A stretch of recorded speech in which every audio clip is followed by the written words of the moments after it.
시간 함께 나누실 말씀 구약 성경 예레미야 49장 20절에서 22절까지 말씀입니다.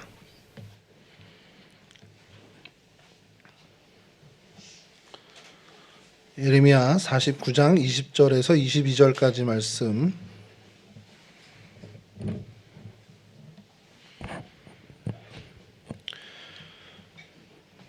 저희 짧으니까요 한 목소리로 함께 봉독하도록 하겠습니다. 그런즉 에돔에 대한 여호와의 의도와 대만 주민에 대하여 결심하신 여호와의 계획을 들으라. 양떼의 어린 것들이 그들이 반드시 끌고 다니며 괴롭히고 그 처소로 황폐하게 하지 않으랴. 그들이 넘어지는 소리에 땅이 진동하며 그가 부르짖는 소리는 홍해에 들리리라. 보라, 원수가 독수리같이 날아와서 그의 날개를 보스라 위에 펴는 그날에 에돔 용사의 마음이 진통하는 여인같이 되리라 하시니라. 아멘.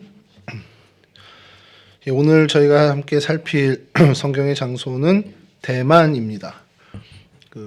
저희 타이완 대만이 아니고요.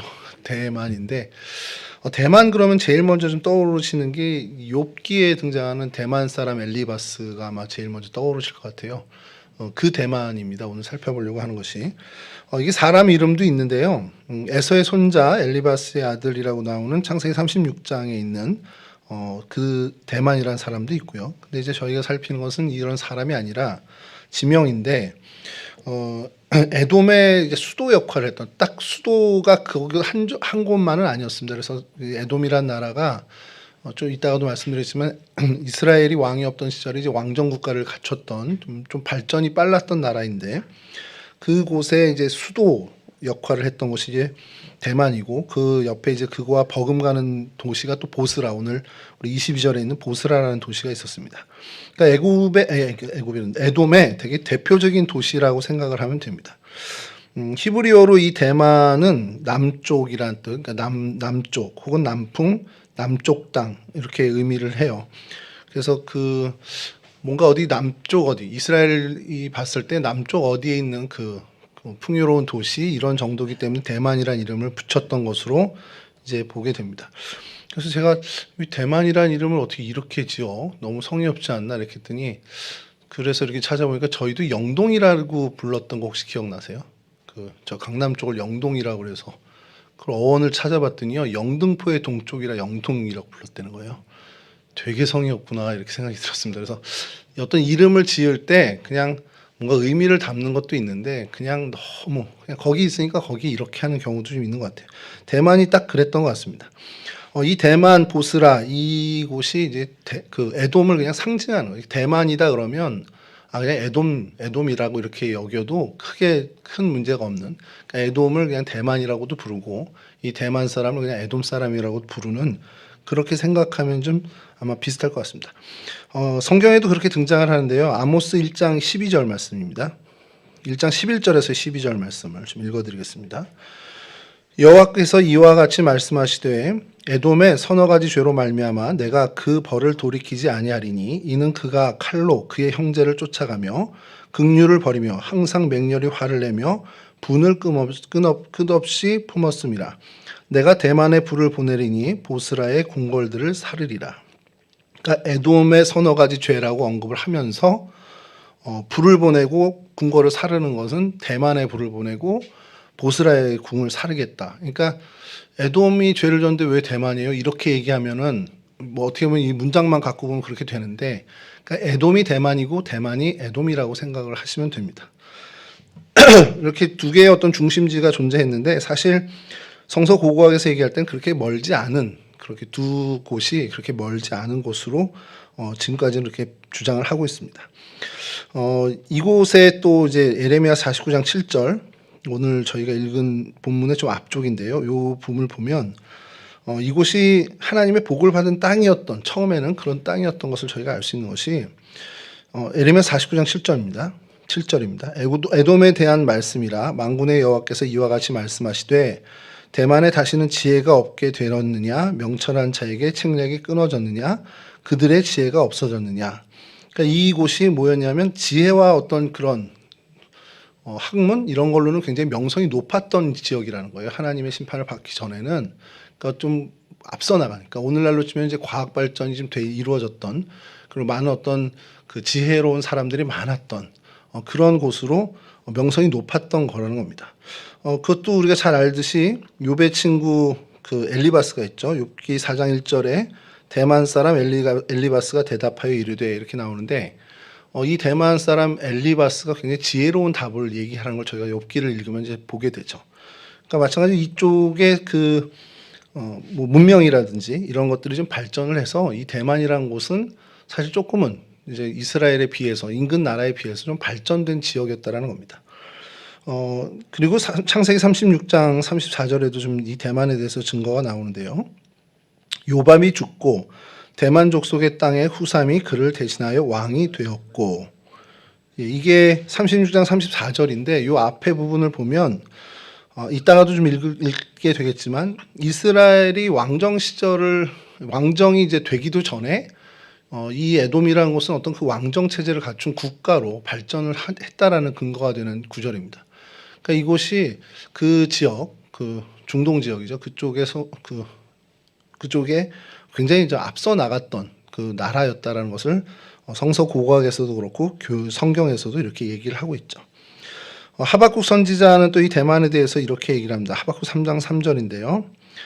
하나님이 대만에서부터 오시며 거룩한 자가 바란산에서부터 오시는도다. 그의 영광이 하늘을 덮었고 그의 찬송이 세계에 가득하도다. 그러니까 하나님을 대만에서 유다 쪽으로 오는, 그러니까 즉 에돔을 거쳐서 시나이 이쪽으로 오는 그런 분으로 묘사를 하는 거예요. 그러니까 하나님이 그쪽을 거쳐서 온다라는 어떤 그런 표현으로도 이 하박국은 이렇게 이 대만에 대해서 이야기를 합니다. 이쯤 되면은 대만이 어디쯤인지 좀 궁금하시잖아요. 그래서 지도를 좀 보여드리면, 이 지도 좀 띄워주시죠, 전사님. 이제 이스라엘 지도는 여러분 대충 이제 뭐 이제 훤히 이제 아실 테니까 저 파란 데가 이제 사해입니다. 사해 밑에 제가 하트 모양으로 점을 찍어놨는데 저희 구글 지도를 가면 하트를 찍기 전에 저건 제가 찍은 거고. 이게 사진이 이렇게 떠요. 그래서 그 사진, 동그란 사진이 있는데 거기를 이제 찍으면 여기가 나옵니다. 여기를 이제 대만으로 추정을 해요. 근데 오늘날은 여기는 와디 무사라는 동네입니다. 와디 무사라는 동네인데 이 와디 무사라는 뜻이 뭐냐면 저희가 와디라는 건 좀 들어보셨죠? 그 전에 저희가 이스라엘 할 때 건천이라고 저희 표현으로 하는데 사실 우리가 쓰지도 않는 말이죠. 건천이라고 하면. 근데 또 그걸 또 간헐천이라고 하기는 좀 뭔데 어쨌든 우기 때만 물이 흐르는 그 시내들을 건천이라고 하는데 그걸 와디라고 합니다. 이쪽 동네에선. 그래서 와디인데 무사가 누굴까요? 이 무사의 와디, 무사의 건천, 무사의 계곡이라는 도시의 그런 이름을 가진 도시입니다. 무사는 얘네 아랍어로 모세를 무사라고 합니다. 그래서 와디 무사 그러면 모세의 건천 혹은 모세의 계곡이라고 하는 의미를 가진 동네예요. 실제 지금 그 동네 이름이 와디 무사입니다. 그래서 여기가 이제 제일 추정하는 성경 고고학자들은 여기를 이제 대만이라고 추정을 하고 있고요. 또 제가 표시를 하다가 좀 어렵게 했는데 잠깐만 이동하겠습니다. 조쯤에 테펠라라는 도시가 또 있는데 거기는 도시로 형성되진 않았고요. 그냥 그 테펠라 지역이라고 해서 이 동네 이름이 그냥 테펠라인데 그냥 일반 고고학자들은 또 거기를 이제 고고학의 어떤 증거들로 해서 거기를 또 대만이라고 주장하기도 합니다. 그러니까 사실은 어디가 대만이다 확정할 수 있는 자료는 없습니다만 이렇게 양분돼 있는 거죠. 저쪽 테필라 쪽이다 아니다 이 와디무사 쪽이다 이렇게 얘기를 하고 있는데 성경학자들은 이제 성서 고고학자들은 와디무사 쪽을 이야기하는 것이 이 인근에 그 에돔뿐만 아니라 이 지역에 굉장한 어떤 도시가 있습니다. 어마어마한 도시가 하나 있어서 그럼 이 정도 발전했으면 여기쯤 아닐까라는 생각으로 얘기를 합니다. 이제 다만 약점은 고고학적인 유물들이 많이 출토되지 않았다라는 거. 그게 이제 약점이긴 한데 그래서 이곳을 하는데요. 다음 사진 보여주시면 저기 빨간 경계에 있는 게 와디무사란 현재 오늘날의 와디무사라는 동네고요. 그 옆에 보면 막 사진들이 이렇게 있잖아요. 여기를 좀 살펴보려고 하는데 여러분 들어보셨습니까? 페트라라고 들어보셨나요? 요르단의 페트라. 보시면 이제 아실 겁니다. 이름 몰라도 거기 이렇게 하실 텐데 이 지역이 페트라 지역인데 저 사진 가운데 있는 사진들이 다 그 페트라 안에 있는 유물들입니다. 유적지고.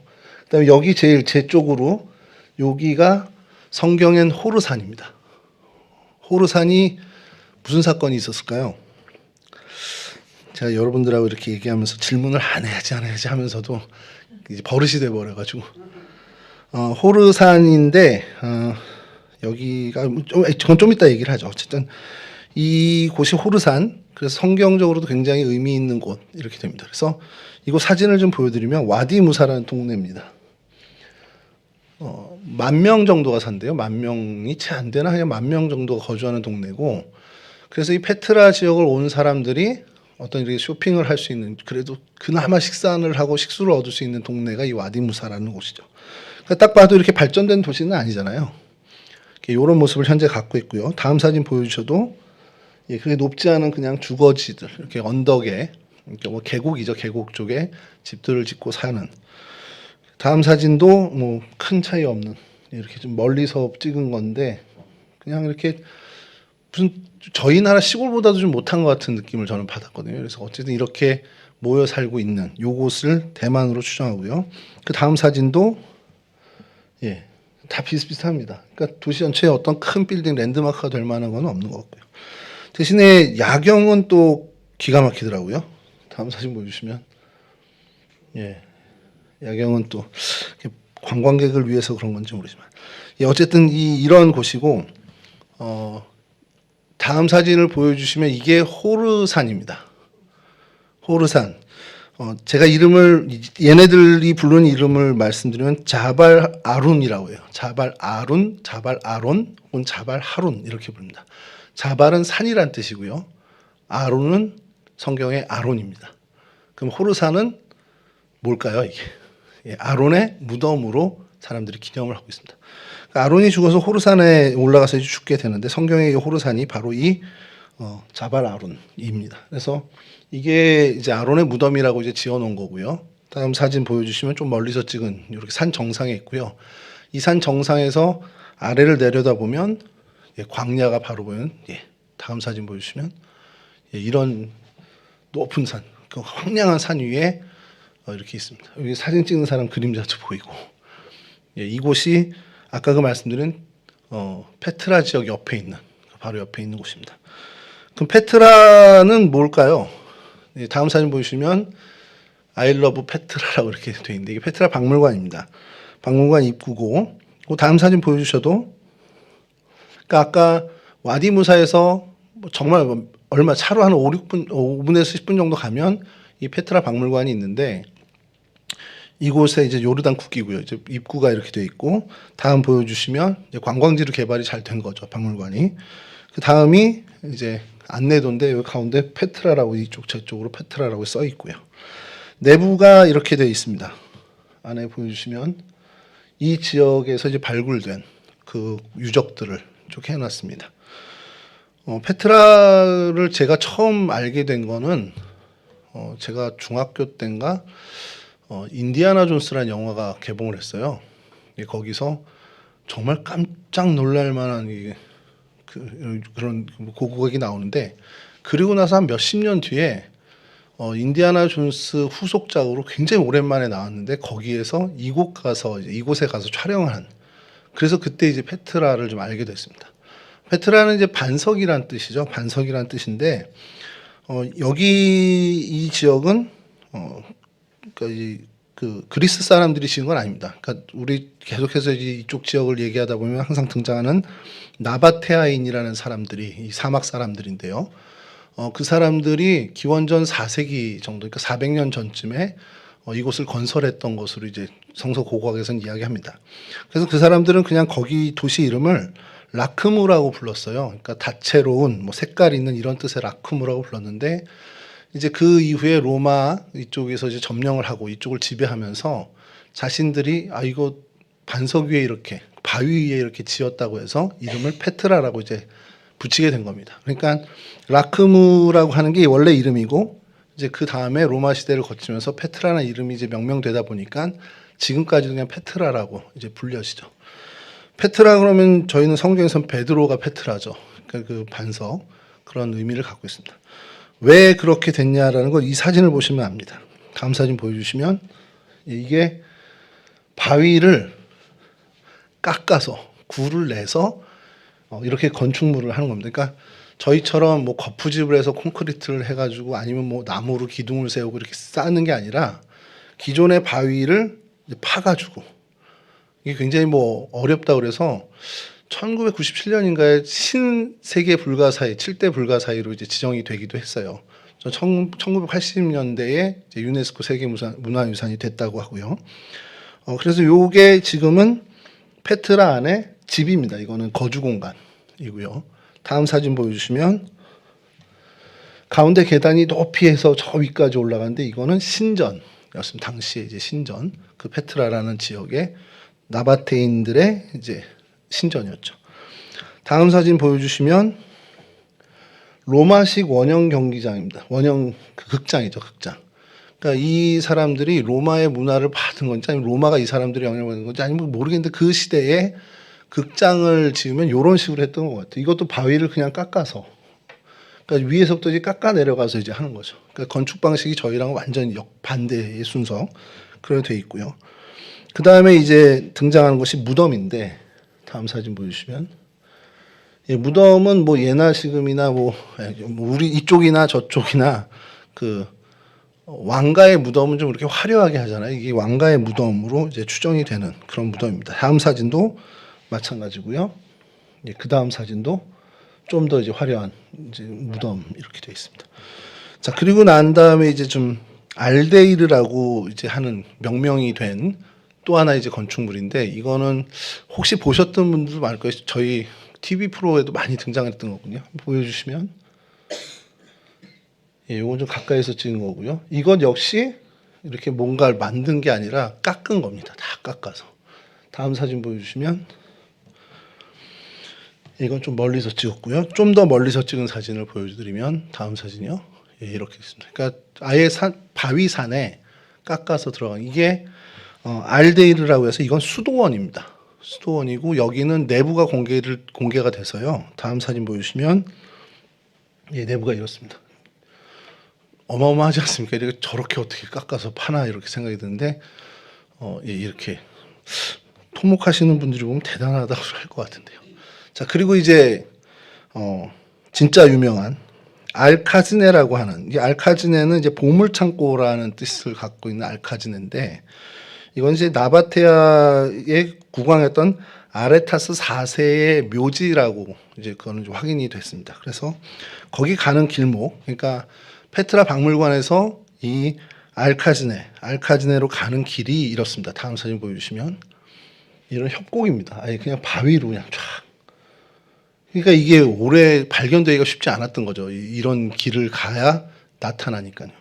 그래서 그 길 끝에 나가면 이제 낙타를 타고 가기도 하는데 다음 사진 보여주시면 이런 게 등장을 해요. 그래서 처음에 이 사진만 보면 뭐 이렇게 지었나 보다 할 텐데 다음 사진 보여주시면 이건 더 어마어마한 바위를 더 어마어마하게 깎았습니다. 이게 인디아나 존스에 나온 그 장소입니다. 여기서 촬영을 했고요. 그래서 이 사진으로 다 못 담아내는 것 같아요. 영상은 훨씬 더 끝내주는데 다음 사진 보여주시면 조금 더 멀리서 보인 그 다음 사진은 이제 밤에 촬영한 굉장히 웅장하더라고요. 이렇게 사람이 옆에 서 있는 거 보면. 그래서 이 알카즈네가 사실 제일 대표적인 건축물이고요. 그다음에 알데이르란 이런 뭐 수도원이라든지 이건 이제 무덤이고요. 이런 식의 어떤 도시가 있었다라는 거죠, 여기. 그래서 이 도시를 상상도로 이제 복원한 도시 사진이 있습니다. 보여주시면 이런 도시였을 거다라는 그 기원전 4세기 나바테아인들이 건설한 도시는 이 정도였을 거고, 그러니까 이렇게 요 동네가 좀 어떻게 보면 가장 부흥기를 맞았던 도시다 보니 그 전에 이 지역이 그래도 제일 어떻게 보면 활성화되지 않았을까. 그래서 이 근처 옆에 있는 이 와디 무사 이곳을 대만으로 이제 추정을 하는 거죠. 에돔의 가장 번화한 도시. 그리고 뭐 아까 말씀드린 것처럼 그 타필라라고 하는 그곳도 이제 추정을 하는데 거기 이제 고고학적인 어떤 유물들이 조금 출토돼서 거기를 이제 대만이라고도 하고요. 그래서 제가 이게 어느 자료를 찾아보면 타필라라고 하고 어느 자료를 찾아보면 와디무사라고 하거든요. 그래서 지금 어떻게 누가 맞는 거였는데 의견이 하도 분분해서 이제 자료 찾을 시간 없고 그래서 챗GPT에게 물어봤습니다. 성경에 언급되는 대만이란 곳은 어디지? 이렇게 요르단의 어떤 도시지? 그랬더니 이 챗GPT도 타필라라고도 하고 와디무사라고도 한다고 답을 두 개를 주더라고요. 그래서 왜 여기가 그렇게 유력한지 아니면 그리고 왜 의심을 받는지 또 타필라라는 곳이 왜 유력하고 왜 의심을 받는지를 쭉 이제 설명을 해주더라고요. 그래서 이게 어쩔 수 없구나 이렇게 뭐 어쨌든 지금까지는 어디 확정되진 않았습니다. 근데 와디무사가 왜 와디무사일까요, 여러분? 그 혹시 이름이 왜 와디무사일까라는 생각을 한번 해보시면 그래서 제가 이거를 와디무사는 분명히 모세하고 뭐가 연결이 있겠구나. 그리고서는 자료를 좀 찾아보니 여러분 그 출애굽기 17장이고 민수기 20장에 등장하는 모세가 바위를 쳐서 물을 내는 장면은 다 우리가 기억하죠. 그 장소로 가장 유력한 곳이 이곳입니다. 바로 이곳이어서 그래서 모세의 계곡 혹은 모세의 건천이라고 하는 이름을 붙이게 된 게 지금까지도 그 이름을 갖고 있는 곳. 그래서 이곳에 아임무사라는 샘물이 있어요. 그건 뭐 사진을 구하지 못했는데 그 샘물이 모세가 바위를 쳐서 물이 솟아난 그곳이라고 어제 사람들은 추정을 하고 그렇게 믿고 있습니다. 그래서 이곳을 뭐 어쨌든 그 에돔 땅을 지나갈 때 우회하는 기사가 출애굽기에 나오잖아요. 민수기 20장 이렇게 나오는데 출애굽 경로에 이 에돔을 우회한 그 경로와도 맞고 그리고 인근의 호르산 자발 아론이라고 했던 그 호르산도 가까이 있고 그다음에 이곳에 계속해서 이름도 지금까지 유지해오는 와디무사라는 곳에서 이곳을 그 반석에 물을 지팡이를 쳐서 물을 낸 그 사건의 장소라고 사람들은 이제 추정을 합니다. 성경학자들은요. 그래서 와디무사 지금까지도 와디무사라고 이름을 붙여지고 있고요. 그러니까 그만큼 그 시절에 번화했고 또 그리고 번화했을 뿐만 아니라 이 중심을 그러니까 시리아와 고대 이집트, 고대 아라비아를 연결짓는 굉장히 중개무역의 어떤 굉장히 좋은 길목에 있었던 곳. 그래서 그 무역으로 인해서 큰 부강함을 이루었던 그런 곳으로 추정을 합니다. 그래서 오늘 이 도시를 보면서 좀 생각에 좀 잠기게 된 것이 매번 좀 그런 것도 있어요. 그러니까 야, 저때 저 영화로움이 저때 살았던 사람들은 이 부강함이 끝나지 않을 거라고 생각했을 거 아니에요. 그 사람들은 끝날 거라고 생각을 안 했을 것 같은데 근데 그게 지금은 사실 그 아까 말씀드린 그 시크라고 하는 그곳을 통과해서 사람들이 찾기 전까지는 완전히 사람들의 시선도 없는 그러니까 완전히 잊혀졌던 곳이란 말이에요. 그래서 1985년에 유네스코 세계문화유산으로 등재가 되면서 관광이 활성화되고 이제 사람들이 많이 찾지만 그 전에 나바테이안들이 기원전 400년에 건설했다가 멸망하고 로마에 의해서 멸망하고 그 다음부터 찾지 않는 폐허가 됐다라는 거. 그러니까 한순간에 영화나 어떤 그 부유함이 그냥 끝나고 나면 정말 허망하구나라는 걸 좀 생각합니다. 그래서 성경의 지명 이야기를 좀 하다 보면 그런 그 감정을 좀 많이 느껴요. 특히 이제 저 같은 경우는 이제 저희 그 튀르키예에 있는 그 소아시아의 교회들, 더더군다나 거긴 교회잖아요. 그 사도 바울이 사실 개척을 했다라고 하는 표현은 그렇지만 사도 바울이 복음을 전해서 교회가 만들어지고 그래서 거기서 예배당이 세워지고 예배를 드리던 그런 곳들이 더더군다나 이제 안디옥 교회 같은 경우는 최초의 그리스도인이라고 불렸던 교회인데 사실은 없는 거나 마찬가지죠. 지금 그냥 유적으로만 남아있는 거고 복원한 예배당은 있지만 그 교회가 어떤 교회 공동체, 신앙 공동체로 지금까지 이어져 오고 있지 않다라는 거. 그런 걸 보면서 도대체 하나님은 왜 이렇게 지금까지 한 2000년 된 교회가 있으면 좋잖아요. 근데 그게 없다라는 겁니다. 근데 이제 그런 것들을 지금 보게 되는 게 유럽의 100년, 200년 된 교회들, 뭐 미국에도 마찬가지고요. 그 서방에 있는 정말 오래된 뭐 5, 600년 된 교회들이 분명히 있을 텐데 그 교회들이 뭔가 지금까지 명맥을 이어가면서 확 뭔가 좀 영향력을 끼치는 교회가 되는 건 사실 바티칸 로마 교황청 외에는 없는 것 같은 그런 어떤 느낌을 좀 받게 되면서 결국 사람은 막 세워가는데 하나님은 다 그걸 무너뜨리시는 것 같다라는 생각을 좀 지울 수가 없게 됩니다. 오늘도 마찬가지입니다. 이곳을 보면서 그 에돔 시절에 에돔의 그 왕정을 갖고 있었던 그 시절에 이 화려하던 도시가 이렇게 몰락을 하게 되는 것. 그건 이제 성경에도 분명히 이야기하죠. 특별히 여기는 하나님의 징벌의 어떤 차원에서 멸망을 한 것으로 좀 저희가 볼 수밖에 없다는 겁니다. 성경에 보면 하나님께서 어떤 사람에 대해서 뭐 직접적으로 책망하는 것도 있지만 어떤 지역이나 지명을 놓고 하나님이 책망하는 경우가 가끔 있습니다. 뭐 좀 가끔이라기보다 좀 많이 있죠. 가나안 땅을 하나님께서 징계하신다 그러면서 하나님께서 책망하시는 것도 있고요. 또 소돔과 고모라 역시도 소돔과 고모라 사람들이지만 소돔과 고모라에 벌을 내리시는, 또 그리고 또 그와 반대로 니느웨 땅 그곳에 하나님께서 회개의 기회를 주시는 그런 것들. 그러니까 지명을 가지고 그런 얘기를 하고, 신약에도 마찬가지입니다. 누가복음 10장에는 고라시나 뭐 벳세다야 그러면서 두로와 시돈에 행했던 걸 너희에게 행하면 너희들이 이미 죄를 안고서 뭐 회개했을 건데 이러면서 예수님이 얘기하시고, 또 가버나움아 네가 높아지겠냐, 너 음부까지 낮아질 거다 이렇게 하면서 그 도시나 지명을 가지고 주님께서 책망하시는 경우도 저희가 성경에서 종종 보게 됩니다. 근데 이렇게 지명을 이야기하시고 지역에 대해서 주님께서 이야기하시는 건 결국 그 지역의 사람을 향한 것인데, 결국 그 거주하는 사람들을 책망하거나 그 사람들이 회개하기를 원해서 말씀하시는 경우가 다죠.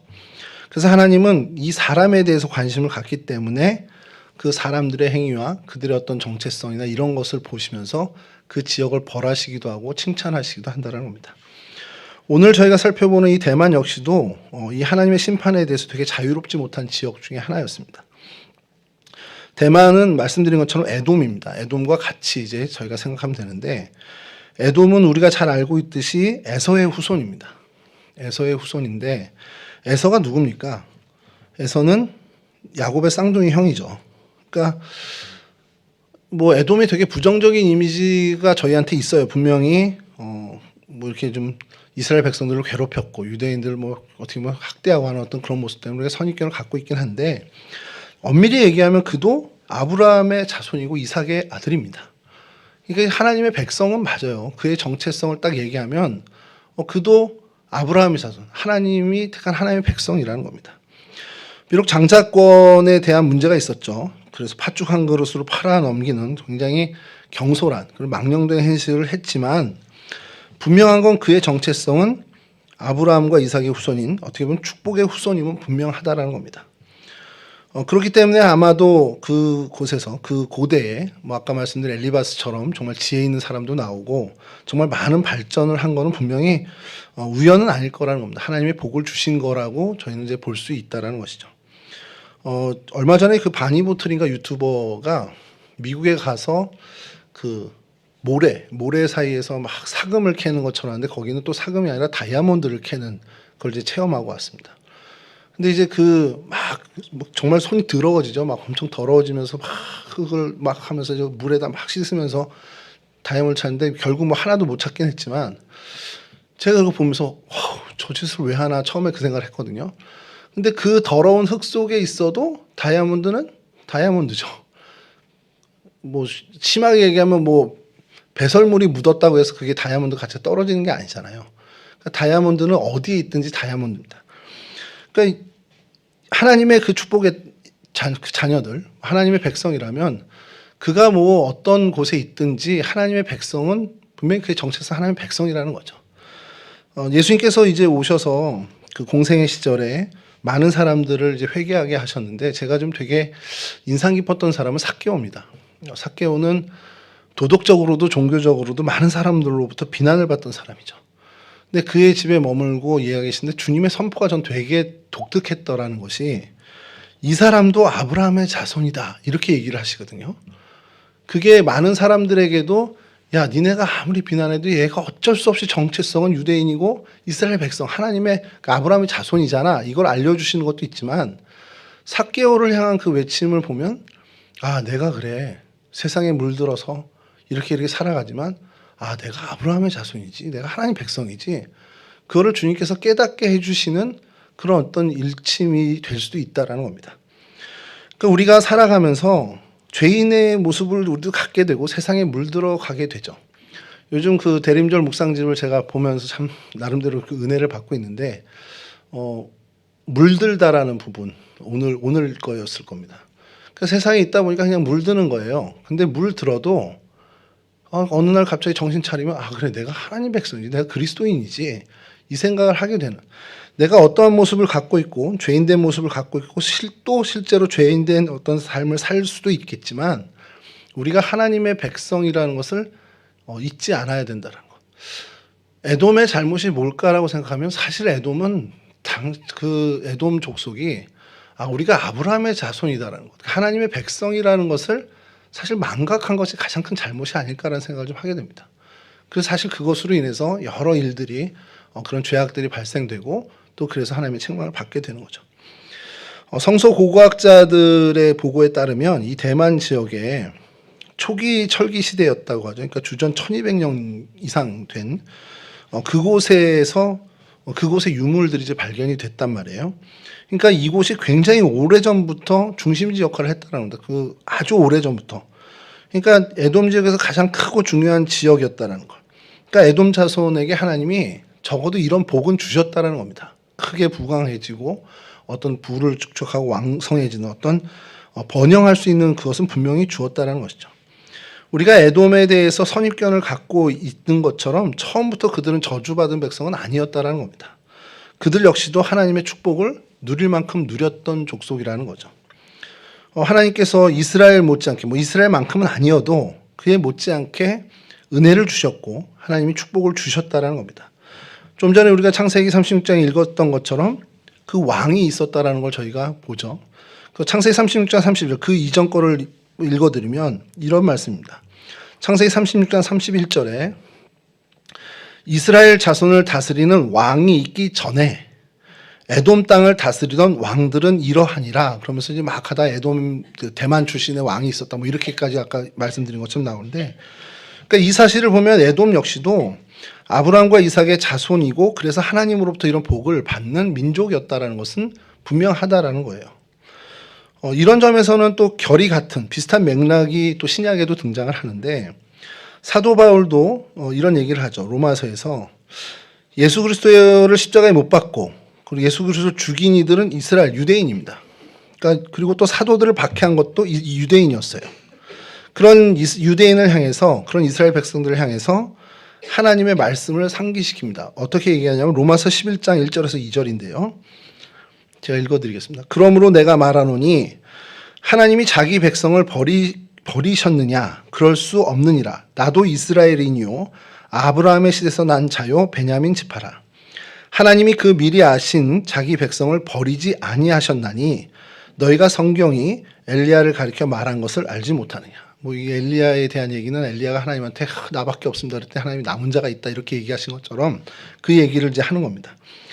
그러니까 이스라엘 백성이 비록 예수를 십자가에 못 박고 또 그 초기 그 그리스도인들을 핍박했지만 그들 역시도 정체성은 하나님의 백성이라는 거예요.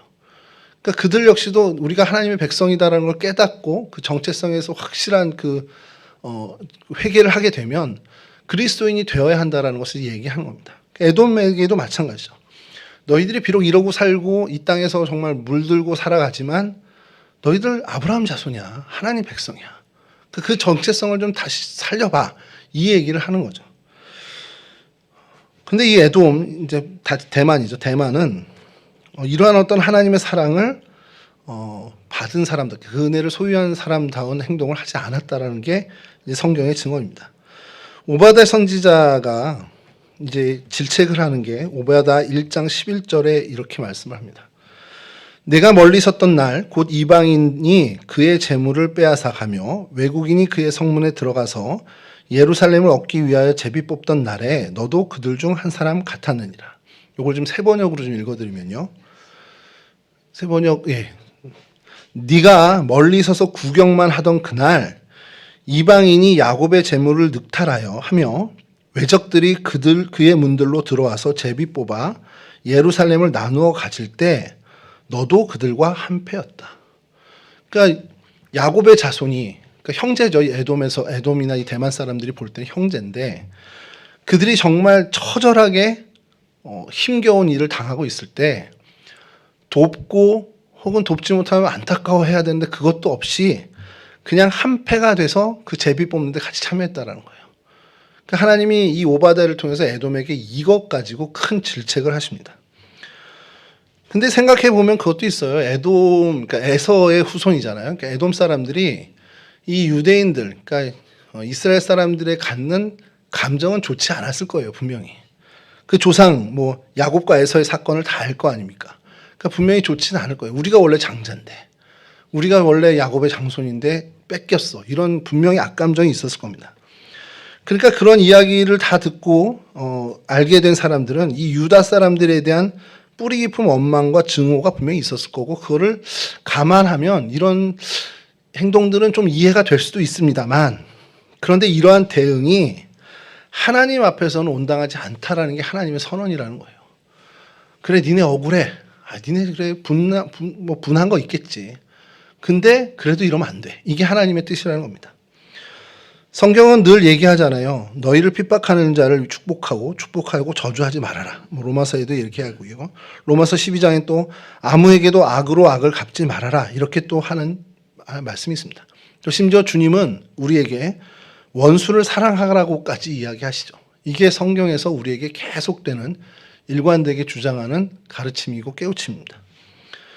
근데 이게 어렵잖아요. 쉽지 않습니다. 정말 쉽지 않은데, 근데 중요한 건 쉽지 않아요. 못할 수도 있습니다. 제가 평생 가도 이거 못할 수도 있지만, 그래도 잊지 말아야 되는 것은 주님은 우리에게 이걸 요구하신다는 거예요.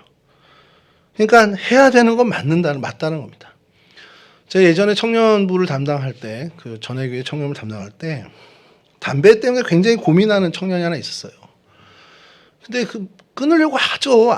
그냥 정말 아무 생각 없이 피는 게 아니라 정말 괴로워합니다. 정말 그 괴로움이 저한테까지 느껴질 정도로 엄청 괴로워하고 자책하고 또 죄책감까지도 갖고 그러면서 너무 힘들어해요. 근데 안 되는 거예요. 그게 자기 의지로도. 그럼 제가 어떻게 해야 되겠습니까? 야, 너 그러면 안 돼. 너 죄인이야. 너 구원 못 받아. 이렇게 하는 게 아니잖아요. 그럴 수 없잖아요. 그러니까 그래, 더 힘내보자. 용기를 북돋아주고 위로해줘야 되는데, 그러면서도 잊지 않아야 되는 건 그래도 안 피는 게 맞긴 맞는 거야. 이렇게 얘기하죠. 신앙생활을 잘 못해요. 너무 힘들어해요. 뭐 신앙을 어떻게 해야 되나 고민하는 친구였어요. 위로해야죠. 그리고 같이 공감해주고 다독이기도 하지만, 그래도 네가 신앙을 갖는 게 그게 맞는 거야는 가르쳐줘야 된다는 겁니다. 그러니까 하나님이 우리에게 형제 사랑하는 거 악감정이 생겼어? 나를 막 해하려고 했던 사람이야. 그래서 내 감정이 도저히 저 사람을 사랑할 수 없고 위할 수가 없어. 그래, 이해해요. 하나님이 우리를 이해해 주는데, 그래도 하나님은 우리에게 그래, 네 마음 충분히 이해하고 하는데 그래도 사랑하는 게 맞는 거야. 이 얘기를 하신다는 겁니다. 오바댜 선지자가 에돔 족속을 향해서 이렇게 하나님의 책망을 전합니다. 오바댜 1장 12절인데요. 네가 형제의 날, 곧 그 재앙의 날에 방관할 것이 아니며 유다 자손이 패망하는 날에 기뻐할 것이 아니며 그 고난의 날에 내가 입을 크게 벌릴 것이 아니며, 너 야곱의 조선 자손들이 고난받고 힘들어하고 처절해질 때 즐거워하면 안 돼. 네가 뭐 이렇게 해코지를 안 해도 좋은데, 그 안 한 것까지는 좋은데 기뻐하면 안 돼. 그거 같이 슬퍼해 줘야 돼. 이 얘기를 하는 겁니다. 성경은 늘 우리에게 일관되게 얘기하죠. 즐거운 자들로 함께 즐거워하고 우는 자들로 함께 울라. 이게 성경이 우리에게 계속 숙제를 내주는 겁니다. 하나님의 자녀로 우리가 살아갑니다. 그리고 하나님으로부터 굉장히 은혜와 축복을 받은 사람들이죠. 그걸 받았으면 그 은혜를 소유한 자답게 합당한 생활은 형제를 사랑하라는 겁니다. 정말 그 형제를 사랑하는 삶을 포기하게 되면 그러면 하나님과 무관한 자가 된다라고 하나님은 우리에게 얘기하시는 거죠. 요한복음 13장, 이게 25절, 35절인데 죄송합니다. 한번 띄워주시죠. 죄송합니다. 이게 제가 잘못 전달한 것 같아요. 요한복음 13장 한번. 없죠. 제가 읽어드릴게요. 요한복음 13장 35절인데, 너희가 서로 사랑하면, 이거 여러분 잘 아는 말씀입니다. 너희가 서로 사랑하면 이로써 모든 사람이 너희가 내 제자인 줄을 알리라. 이 말씀 유명하잖아요. 근데 이게 우리말 성경으로 하면 조금 더 좀 리얼하게 오는 게 우리가 서로 사랑하면 그제서야 세상 사람들이 우리가 그리스도의 제자인 줄 알리라. 이렇게 얘기가 됩니다. 그러니까 우리가 그리스도의 제자, 내가 그리스도의 제자야, 내가 크리스찬이야, 내가 하나님 사람이 하나님의 백성이야라는 걸 알려줄 수 있는 방법이 많아요. 사실은 많은데 성경에도 많이 얘기합니다만, 근데 가장 좋은 방법 중에 하나는 우리가 사랑하는 겁니다. 서로 사랑하면 그제서야 사람들이, 세상 사람들이 우리가 그 사랑의 주님의 제자인 줄, 하나님의 백성인 줄 알게 될 거라는 겁니다. 자, 오바댜 1장 10절에 이제 하나님이 결국엔 에돔 이 대만 사람들에게 이렇게 얘기하십니다. 네가 네 형제 야곱에게 행한 포악으로 말미암아 부끄러움을 당하고, 여기까지 좋은데 영원히 멸절되리라. 근데 이 말씀이요, 2024년 저희가 되돌아보면 그대로 응했잖아요. 에돔의 자손 없습니다. 이스라엘 자손 아직 있죠. 뭐 세계를 좀 시끄럽게 하고 있지만 막 뭐 약간 깡패 같은 어떤 그런 느낌도 있지만 어쨌든 그들은 있어요. 에돔 이 대만 사람들은 정말 이 오바댜 1장 10절 말씀처럼 영원히 멸절되리라는 그 책망을 받게 됐습니다. 원리가 간단하죠. 형제를 용서하고 이해하는 것, 이거 해야 돼. 근데 그거 못했어. 이 얘기입니다. 이 에돔 사람들이 오늘 아까 사진 본 것처럼 뭐 나바테이안인들이 뭐 그 후손일 수도 있고 아닐 수도 있는데, 여하튼 그 지역, 그 대만이란 지역이 완전히 황폐해져서 역사적인 유물은 분명히 남아있긴 한 동네입니다만 그 민족의 흔적은 아예 찾아볼 수가 없는 그런 것이 정말 완전히 멸망하게 됐다는 거죠. 에돔을 책망한 이유는요, 첫 번째는 그겁니다. 하나님이 아브라함과 이삭의 자손, 그러니까 너희 하나님의 백성이야, 이 정체성을 그렇게 무수히 일깨워줬는데 그 정체성을 잃어버린 게 첫 번째 가장 큰 잘못입니다. 그리고 그에 못지않은 잘못이 뭐냐면 형제인 유다 백성, 이스라엘 백성을 향해서 사랑이 아니라 사랑까지 바라지 않습니다. 근데 포악함으로 그들을 대했다라는 거예요. 그게 이들이 멸절된 정말 이 두 가지의 정말 이유라는 거예요. 여러분, 우리가 성경을 읽다 보면 하나님이 유난히 이 부분에 대해서 민감한 걸 저희들이 발견하게 됩니다. 아, 왜 이렇게 하나님 형제 사랑에 대해서, 사람 사랑에 대해서 이렇게 예민하지?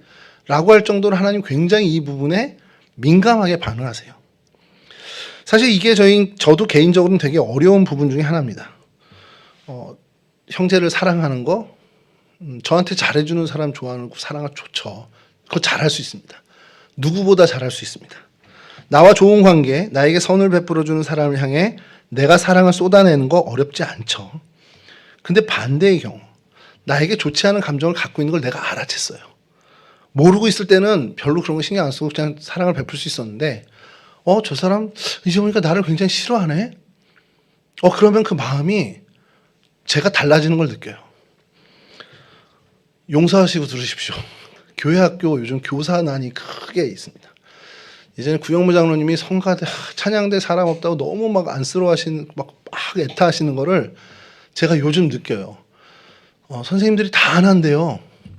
유초등부 선생님들, 여기 앉아 계시지만 그 오해 안 합니다. 오해는 안 하는데 중고등부 또 유치부까지 다 안 하신다는 거예요.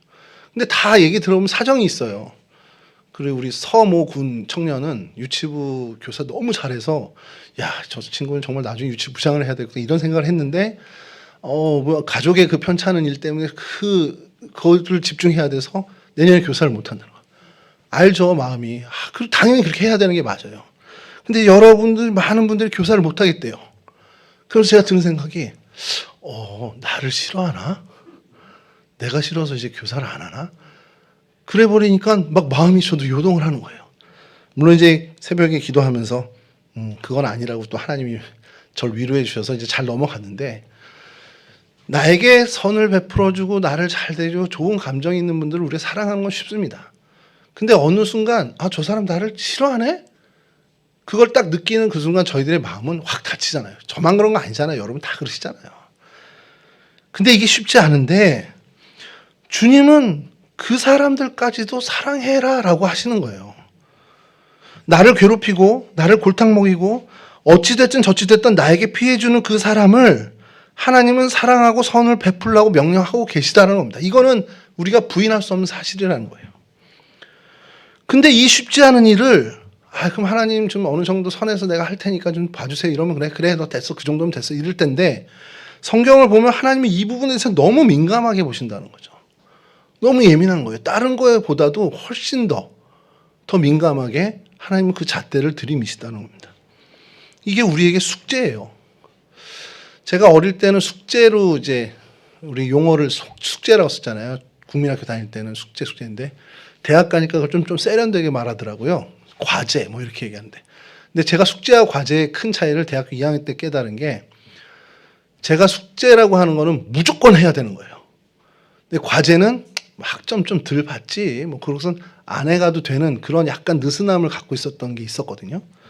근데 이 부분은 그런 과제가 아니라 숙제라는 겁니다. 반드시 해야 하는 국민학교 때 그 마음. 이거 안 해가면 내일 큰일 난다. 자다가 숙제 안 했구나. 벌떡 깨가지고 새벽에 해야 되는 그런 과제는 그런 적이 없거든요. 대학 다닐 때 과제는 과제 안 했네. 내일 가서 말지. 한 주 더 늦게 낸다고 교수님한테 잘 얘기하지. 이렇게 하는 약간 느슨함이 있지만 숙제는 그러진 않았습니다. 근데 이 명령은 숙제에 가깝더라는 겁니다. 책망 밟지 않을 만큼 어느 정도 하고 마는 그게 아니라 하나님이 하란 그대로 해야 되는 거라는 거예요. 근데 어려워요. 너무 어려워요. 쉽지 않습니다. 내가 애써보고 내 힘으로 얼마나 정말 애써도 안 되더라는 겁니다. 여러분들 잘 알잖아요. 안 되잖아요. 이거 해보셨잖아요. 근데 잘 안 되잖아요. 그 방법이 뭡니까? 내 힘으로 안 되는 거 하나님께 맡길 수밖에 없습니다. 결국 내 힘으로 안 돼요. 그러니까 주님께 더 기도하고 주님의 힘으로 주님께서 주신 능력으로 이 숙제를 감당해야 된다는 겁니다. 중요한 건 내가 저 사람을 사랑해야 된다라는 이걸 숙제로 받아들이고 잘 안 될 때 주님 앞에 와서 무릎 꿇어야 된다는 거예요. 잘 안 돼 그냥 말래 이런 게 아니라 하나님 나 안 되네. 사랑하고 싶지도 않아요 솔직히. 근데 명령이고 숙제니까 해야 될 것 같은데 그럼 하나님 내가 기도해 볼게요. 하나님이 이렇게 하나님 앞으로 우리를 끌어들이신다는 겁니다. 하나님 앞에 가서 기도는 해야 된다는 거예요. 그리고 그 주시는 힘과 능력으로 우리가 그 일을 그 숙제를 해내야 한다는 거죠. 이렇게 설교를 해도 저도 다 못합니다. 못하죠. 저도 막 미운 사람 있어요. 있지만 그래도 해야 되는 건 맞는 거죠. 주님을 의지해서 정말 주님이 주는 힘과 능력으로 성령의 권능으로 이 일을 이 숙제를 능히 해내야 하는 것이 저희들의 숙명이라는 겁니다. 바라기는 저와 여러분 모두가 주님께서 이토록 민감하게 보신다는 것은 그것을 정말 기뻐하신다는 얘기입니다. 해내면 정말 하나님이 뛸 듯이 기뻐한다는 겁니다. 그래서 주님이 기뻐하시는 그 일에 우리가 정말 헌신하고 그래서 주님 주신 능력과 힘으로 이 일을 능히 해내는 정말 거룩한 하나님의 백성들이 되었으면 좋겠습니다. 그것이 우리를 위한 길이라는 것을 다시 한번 생각하고 저 사람을 위해서 사랑하는 게 아니라 정말 나를 위해 저 사람을 사랑하게 된다라는 그 신비로움을 알고 나를 위해 더 저를 사랑하고 아끼는 그런 주님의 거룩한 백성, 그런 헌신된 자로 살아가는 저와 여러분들 모두가 되기를 주님의 이름으로 간절히 축원합니다.